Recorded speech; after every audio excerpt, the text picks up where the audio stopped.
Welcome back, Karen Bonafilio, Outer Realms, Inner Journeys.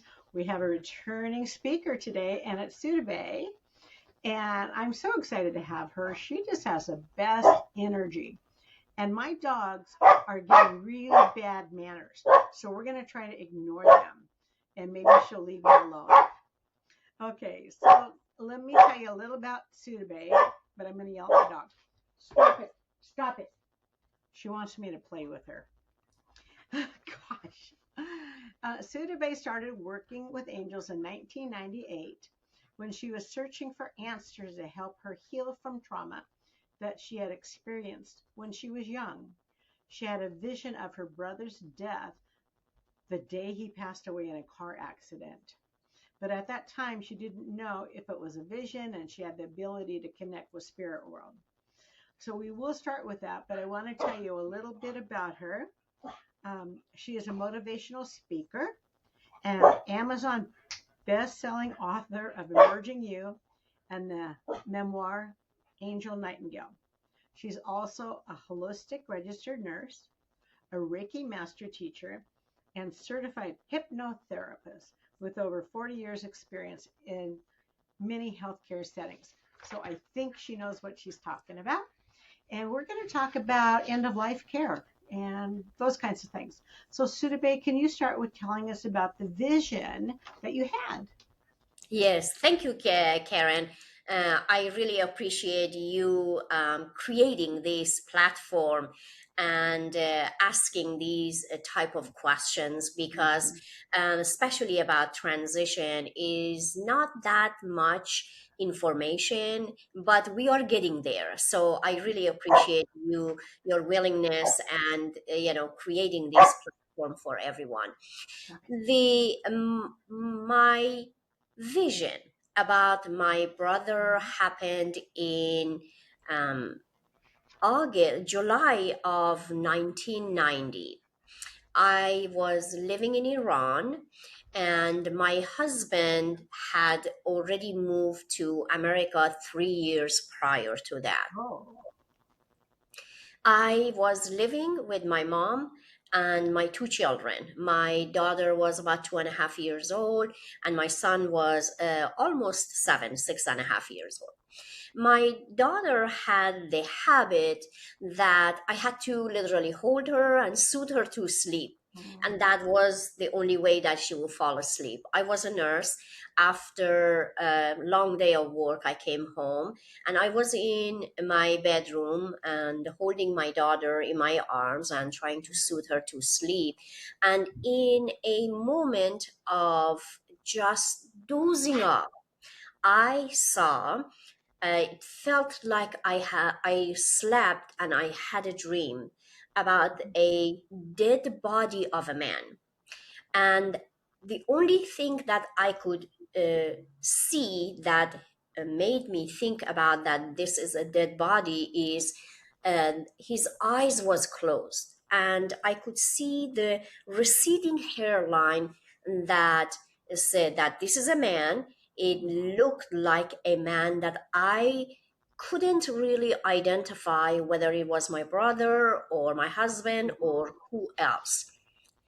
My husband had the receding hairline, and because he was already 3 years before, he was in America, and my brother was trying to get his passport to get me with my kids to take us to Turkey to American embassy, because at that time we didn't have American embassy after revolution took place in oh Iran, yeah. to bring me, take us to American embassy to get the visa so we can come and join my husband, the father of my two children. Yeah.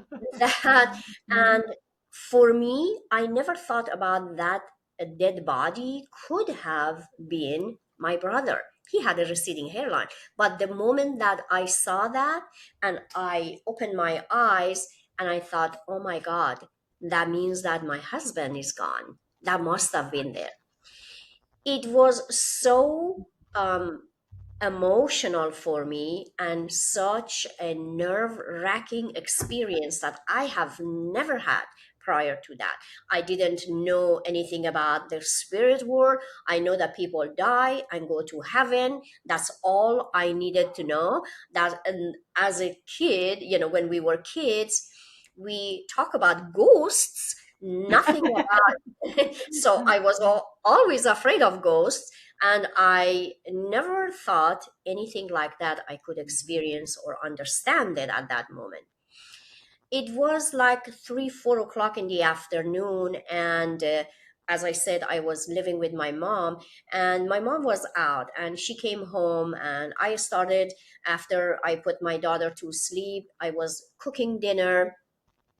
My son was playing with his little trucks, car Mhm. trucks outside and everything, and asking mom where the food is going to be ready. And while I was cooking, I was thinking about that, what I saw, the dream. I didn't know that is called vision. And my mom came home quietly. We ate, some kind of, casual conversation. Never told my mom what I had a dream or whatever. And but in my mind, it was just going around and around, trying for me to understand what I saw. Oh, yeah. And at 10, 11 o'clock at night, I was sleeping with my kids in my bedroom when I heard my mom crying and kind of screaming, or maybe talking loud. So I got up, I closed the door so I can, I don't disturb my children. I went to the living room where my mom was on the phone with my cousin, telling my mom that we're searching, where is my brother at that time. Oh. And the moment that I said, mom, what is going on? Oh yeah, so and so is on the phone, they're asking, where is your brother? His name is Sasan. Where is Sasan? Sasan was married. His wife was pregnant 7 months for the second child, and they had a 4.5-year-old son. And my brother had traveled to a city north of Iran to visit his wife. And because the wife was summertime, she was a teacher, his wife was a teacher, she Mhm. went to visit her sister that just had a little baby. So, and they usually lived in the capital city of Iran, Tehran, and he traveled there to visit, and welcome Mhm. new baby and everything, and then come back because he had a business. And on his way coming back, he had a car accident, and at like 7:30 in the morning, and he got just went through the window, and had hit his head, apparently, from what we are thinking what could have happened. He had brain trauma, and the police comes and get his stuff and take him to the emergency room. They shave his head. By the time they take him, want to take him for Yeah. surgery, he was Yeah. gone. Oh. The what I felt the presence of him telling me that I'm gone, because without him there was nobody to take me to Turkey.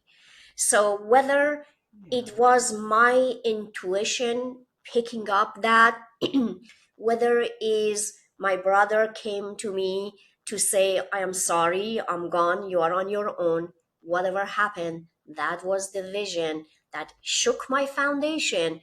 And few years later was the beginning of my spiritual journey, that I helped my patient in the hospital to transition, and we're going to talk about it. Yes, we will. Let me ask you, about how old were you when this happened? I was 30 years old. Okay, so your awakening came a little later in life. Yes, correct. Yeah, okay. Oh, that's kind of sad, but yeah, I'm sorry. Okay, what do you believe happens with the soul after death? I believe that there are so many belief system and Mhm. information that comes at the moment that when the soul leaves the body, there are, of course, there are, and I have felt it because of the way that I was helping my patients.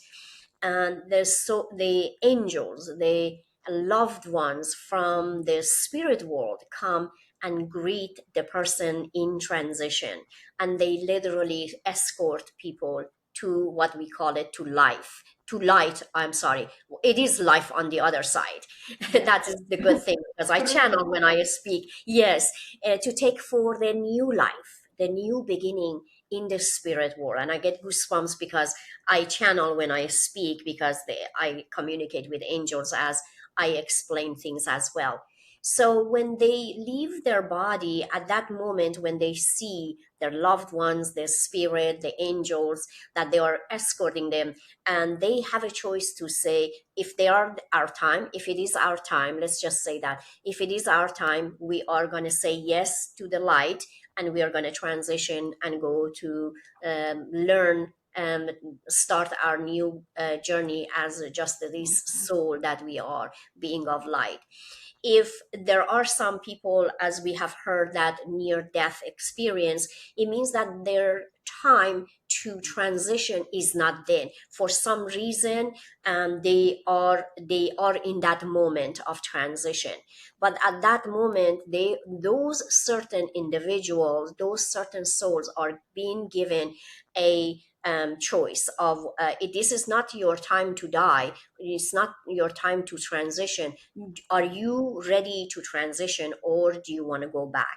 And that's what the near death experiences happens, that some soul decide to come back. And if we don't come back at that moment, even after we transition, we are given a opportunity to grow, evolve, and then when, the next time, the next life, we can come back, and this is not the only life we have been in.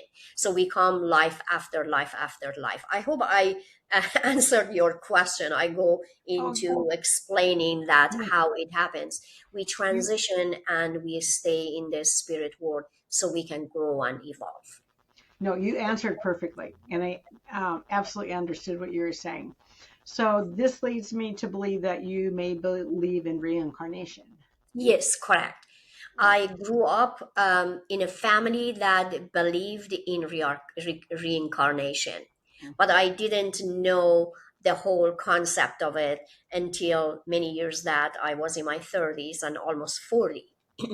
The way that I learned is just the same way that the leaves fall and they go to sleep.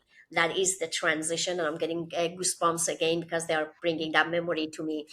And that we go to sleep, our soul becomes, leave this physical form just the way that the leaves fall, and then when the spring comes, they come back. So that is exactly our soul does in human form, and then we die, we transition to the new life. And some of us decide that we want to be spirit guides and stay there and help physical forms, or we may come back life after life if we have some lessons to learn and grow. That is a beautiful way of explaining reincarnation. It Yeah. is. And I love that you get chills because I know what you're going through. And Yes. that's affirming that everything you're saying is truth, Correct. which I really enjoy. Correct. That's great. So you work with families with where their loved one is dying. Um, how do you help those families cope with the loss of a loved one? Something that helped me, because when I lost my father when I was 13 years old, and Oh, that was very traumatic for me because he had a heart attack and he was in a hospital for 3 days and he passed away. I didn't have a chance to say goodbye to my father, and oh, I was young. We were four kids. The youngest one was 2 years old. So my mom had to work really hard. She was a teacher. She had two jobs. So I didn't have a chance to understand. My mother didn't have a chance to help me. She was grieving. She didn't know how to reach out at that time, and in a different culture, that going to a psychologist or counseling and Yeah. deal with that. So she didn't have that opportunity. I didn't have that opportunity. So I grew up dealing with a lot of depression, a lot of shame and guilt and not good enough and all of that. And for me, when I lost my brother, I was really, really angry because I was in the worst time of my Mhm. life. I was tired. I was tired of struggles. I was tired of everything, that losing my father. My husband wasn't around. My brother passed away. And in a couple of months, I came here to join my husband of 10 years, the father of two kids, and he didn't want me and he wanted divorce and all of those Oh things. no. I experienced a lot of traumas, but one thing, when I was able to get myself together enough Mhm. to get the help that I needed, I learned knowing that we want that physical touch, right? Yes. I Hmm. know, we know that they are okay, that we know that they are healthy, that's the soul, because we are immortal beings. We are Hmm. just the soul. It's Yeah. just our body, this physical form, this shell, that is just like it disappears and the Yes. soul goes to the. We want that. Well, you want to have your husband, right? To hug you, to hold you, to kiss you. I wanted my father to hold me, to hug Yeah. me. I wanted the presence of my brother to be there for his kids. But knowing, understanding that they are here, and learning how to communicate with them, like how understanding how they are here and we can feel them because they can hear us. We learn, Yes. subconscious mind is Hmm. not where that we can hear them, but I can, at any given moment, I can feel my brother, I can feel my father. The reason that I am here talking with you, it is the journey of my brother and my father and my grandfather, my father.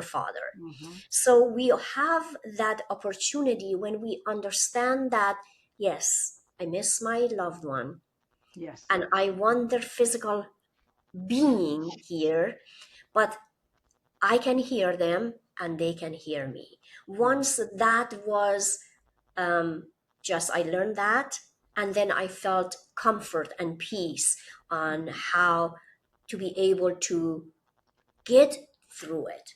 We don't go get over it. There is No. nothing to get Yeah. over. We Yes. just get through it. And Mhm. one day becomes easier to just wake up in the morning. I'm like, I'm gonna just go wash my face. I'm gonna brush my teeth. I am gonna get out of bed. I'm gonna dress. I'm gonna eat. All of that. It is the most difficult part of life, dealing with that situation, but knowing that they are there for us and Yeah. they are with us, that is the way that I can help people to feel that peacefulness, that I know my husband is with me, I know my brother is with me, I know my mother is with me. That will help the people that they are left behind then Right. find a peace within themselves. Your early life sounds, you experiencing all the tragedy and trauma that you did, it prepared you for your self later in life. Absolutely, because Mhm.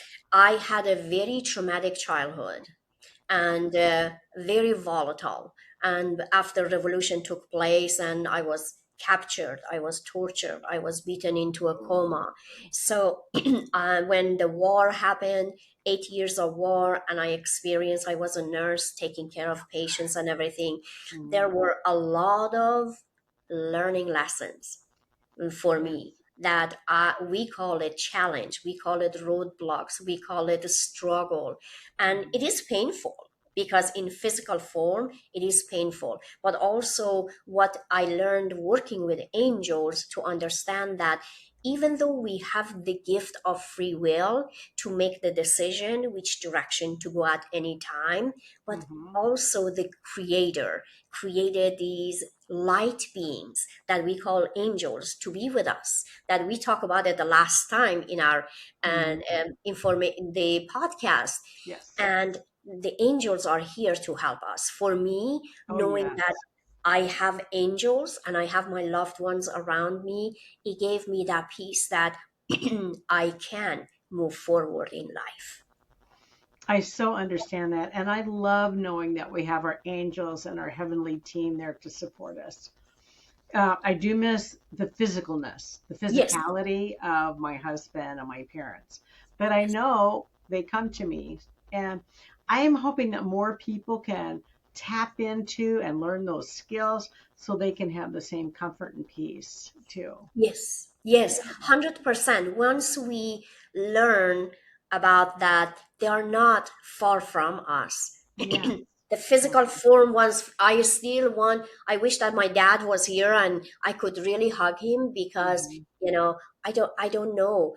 And I feel like his presence around me. But sometimes being in a physical form is not enough. We want that physical touch.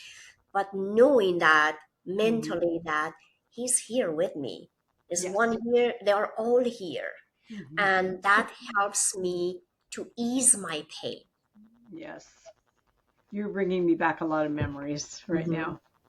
Um, can you tell me what the most rewarding aspect of your job is?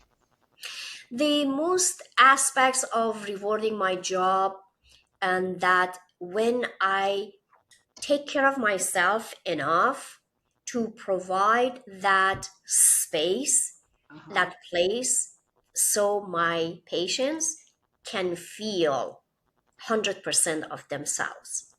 And when I help my patient to transition, because I have a lot of stories and I wrote two books about those stories, that when I used to go I was working night shift in my patient's room at the beginning, I didn't know how it is that I do. What does that mean? How is it Yes. gonna form? I was learning. I was learning to just Mhm. be in the present and let things happen. And that's the part that, the human mind stops us, right? So Yes. when I was with my patient, that they Mhm. were in agony, they were breathing were difficult, they were in pain, they were moaning and everything. Oh. I will feel that the temperature of room cool down, and I will feel that in my mind, the angels, the presence are here. It's not like a spooky cold. It was just comfortable, just knowing that they are there. And I would get like, just put your hands on their hands or put Yeah. your hands on their chest. And I would tell them, you're okay. You're okay. You're not alone. I Mhm. am here with you. Your angels and your loved ones are here, and I would see that their breathing became more comfortable, Yes. and they weren't in that agony, in that pain and moaning, and they will feel that peace and comfort. The more they will feel peace and comfort, the more I can feel peace and comfort. And the Yes. part of my people say, how do you do that? I said it is rewarding because as I channel, which I am right now, because they always I speak through me. When I put my hands on someone, whether it is a physical touch or from online, we can do that because the energy flows. I It's just like when you have a television and you plug it in. So Yes. that is I plug it in and I ask God, angels to tell me what to say. To the energy goes through my body to goes to someone, either physically or through the online space. All of that is rewarding because I am in presence of angels. I Every know. time, yeah, every time I do my work, I wake up, I said, help me to be of service. Mhm. And I know when I am in your presence, is we are in the presence of angels, our loved ones. And there is nothing more rewarding than knowing that we are okay, we are safe, we are protected, we are unconditionally loved, no matter what we are or who we are. So that is the rewarding part of my job. That's extremely.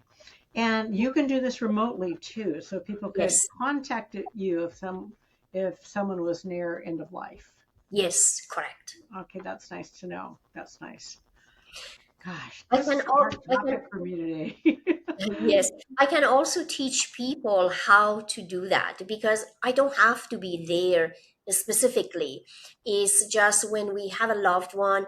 I am an oncology nurse, so I work with a lot of patients that, sometimes they get better and sometimes they go through life. And, we teach the family that, I get emails like so and so passed away with, loved ones around, and that's all someone knows that I am here and my family is here because the soul knows, even though they cannot speak, even though they cannot show anything, move their body. The hearing is the last sense that goes away. Oh, And right. that being, in the presence of the loved ones is the most important thing. And all we need to do, tell our loved ones that they are in a transition, or they are at end of life, we call it, to say it is okay. It is okay for you to go, because majority of time I have seen many of my patients, and knowing from their family and everything, they want to fight because they don't want to leave their loved ones alone. They don't want to leave their children in transition. So when we say as a family to tell our loved one, it is okay for you to go. It's okay. It's Go, okay you for are you in to go. you are in the arms of the angel. You are going to be Mhm. with your creator. And I know that I will feel you. I will feel your presence. Once we get ourselves into that mentality, because that is the truth, that is where we are as being of light and love, and then it would be easier to go Yes. through that. Mhm. I've heard that when you are getting toward the end of life, I know there's many, many signs, and I experienced that with my parents.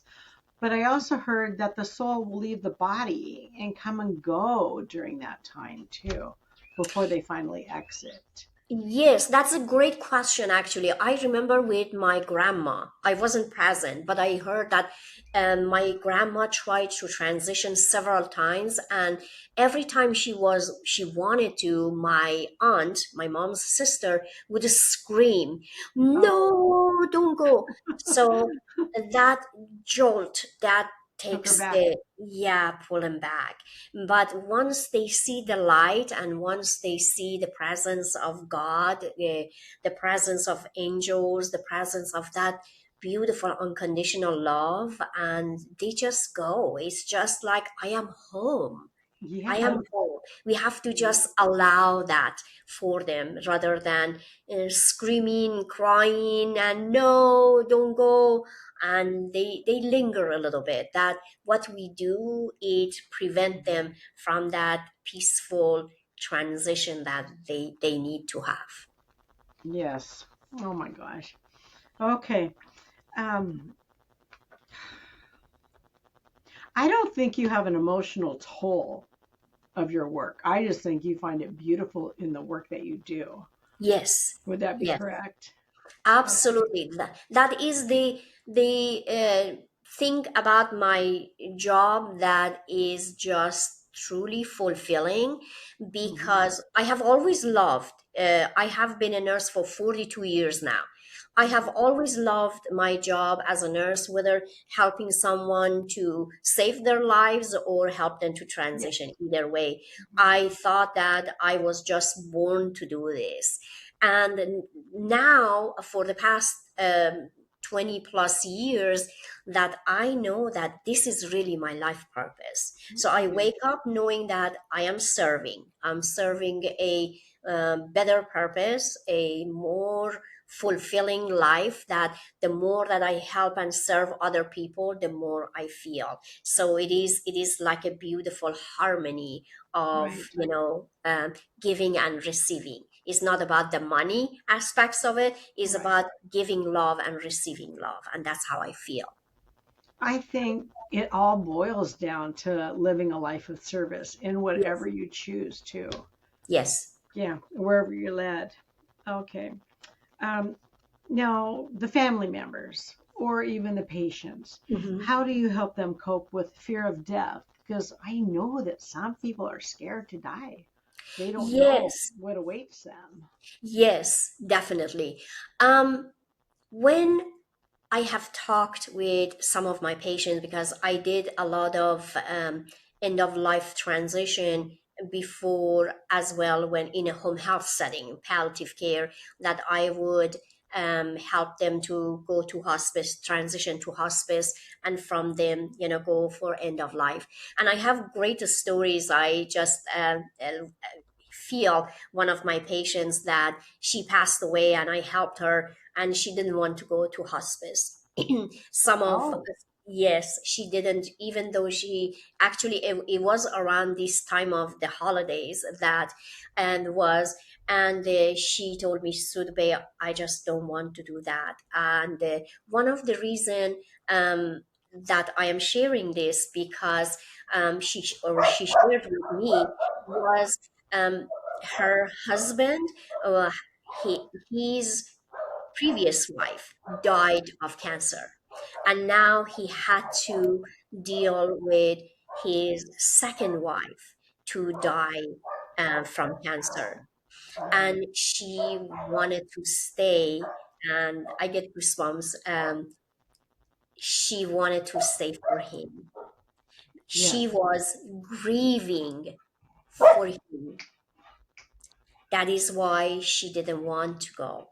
She wanted to stay. Soodabeh is holidays, Christmas is coming. I can't go yet. Did she So, stay? yes, She did. she Okay. did.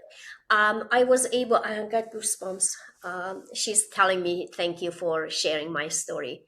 And I Oh, asked her at that time, I said, Mary, can I share your story in my book? Because she knew that I was writing a book. And she said, yes. And the moment that day, that particular day, that my jacket, and I shared it in my book the same way, that my jacket fell down. I put it, it was, my jacket was on the bed, on her bed, and I was mhm. sitting on the bottom of the bed to talk with her. And all of a sudden her door to her bedroom got opened without anybody to be on the other Yeah. side. Mhm. And again, I'm just my body is frozen. And I heard that the angels are here. Mhm. And I told her, I said, Mary, angels are coming in. Are you going to allow them or are you not? And I promised her, I said, once you go, because I was working for palliative care. Palliative care is one stage Mhm. before hospice, for those people that don't know. And I said, I promise you, I will come and visit you. Even if you go to hospice, I will Mhm. come and visit you as a friendly visit, not as your nurse. Right. I am going to be with you until then. And that day she said okay to signing up for hospice. And I believe, maybe, I don't remember exactly how long did it take for her to transition, but I remember the day that she transitioned, I didn't know yet because I was off that day. I was going to um, visit one of my friend, and I woke up, or before I say goodbye from her, she gave Mhm. me a gift. It was a beautiful shawl that had all. It was black with red roses around it. It Oh, was so beautiful. beautiful. That day I woke up, and before I go visit my friend, I was like, "Ooh, I just wanted to, wrap this one." And I felt like I was sad for some reason. I had no idea why. And I felt Mm-hmm. like I just want to cry today. What is going on with me today? I just feel Right. that. Mm-hmm. And when the next day when I went to work, I got an email from her daughter that told me that her mom passed away that day. And it is kind of the same thing that with my brother when he passed away, and I knew that he passed away without knowing that he was even traveling with Mary, with my patient. I knew that she passed away because of the way that I was, Yeah. whether because we heard that when someone transition, it takes them a while to connect with us. So however this exchange of information happens, it does happen for me much earlier, I know. And one of my Mm-hmm. patient that I did healing, and that particular night I came home. I had a little tea light candle on the top of my bookshelf in my bedroom, Mm-hmm. and I woke up in the middle of the night and I felt that there was a light. It was just like I could feel the light from that candle. And I'm like, oh my God, I forgot to turn off Oh, the yes. candle. Mm-hmm. And I but then when I went to work, that's his name was Andrew, and I'm changing the names. This is not Yes. their true name. I changed everybody's name, and Andrew came to me to tell me that he was gone, and he came to tell me thank you for helping me because I helped him transition. So I share these stories. Is not I am not the only one that has this gift or ability to do that. We all of us are. And the more that we practice, because when I started, I didn't know what I was doing or what to expect or what will Right. happen. It just happens as we open ourselves to, I want to help people, because sometimes people are afraid, like, what if a negative something comes?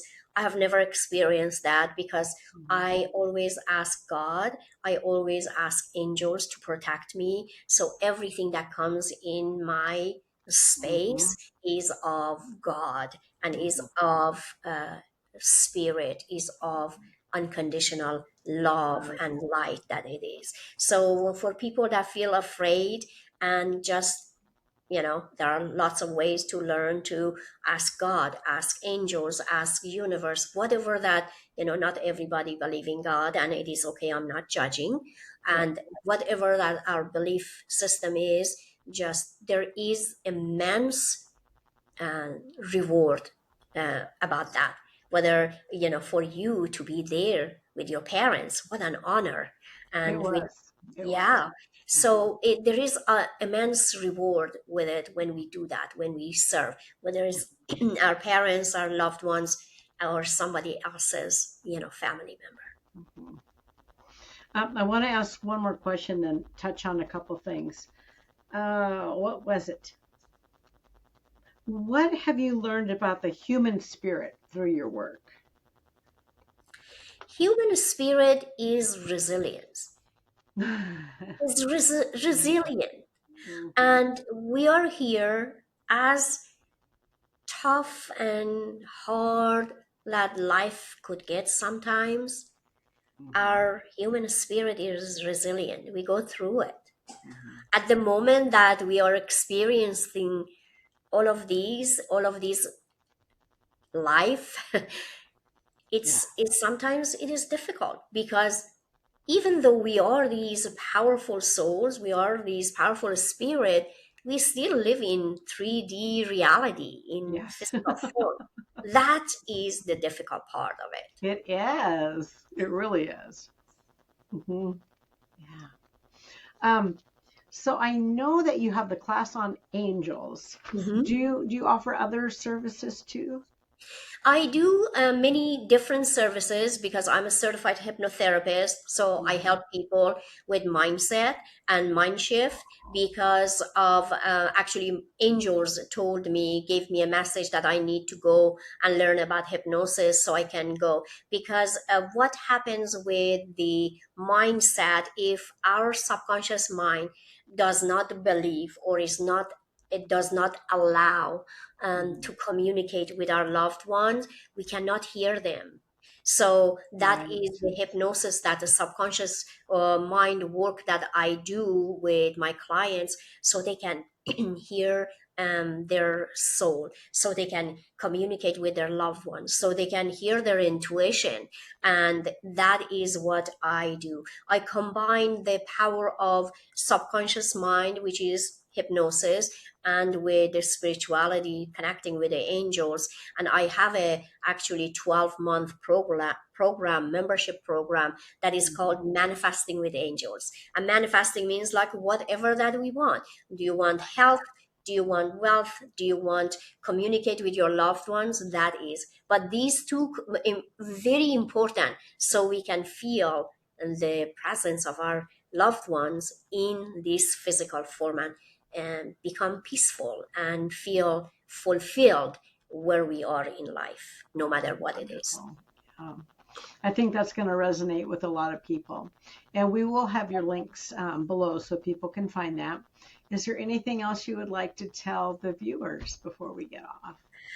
Just believe in yourself and don't be hard on yourself. Don't be hard on yourself. I think as humans, we are a little hard on ourselves, Yes, aren't we? Yeah. yes. Don't be hard on yourself and don't go into a resistance, Oh my God, I did that. I was a stupid. Oh my God, I shouldn't have said that. Forgive, the when it comes to forgiveness, I think the most difficult thing is to forgive ourselves for the thing we did or Yes. didn't do, the Mhm. thing that we said or didn't say. It's just love yourself and forgive whatever that you should be or should have been, or Right. all of that, just one step at a time. No. Soodabeh, I always love talking to you. I seriously do. So thank you so much. And thank you for coming back on the channel. Absolutely. Thank you so much, Karen, and happy holidays to everybody. Yes, and to you too. Thank Take care.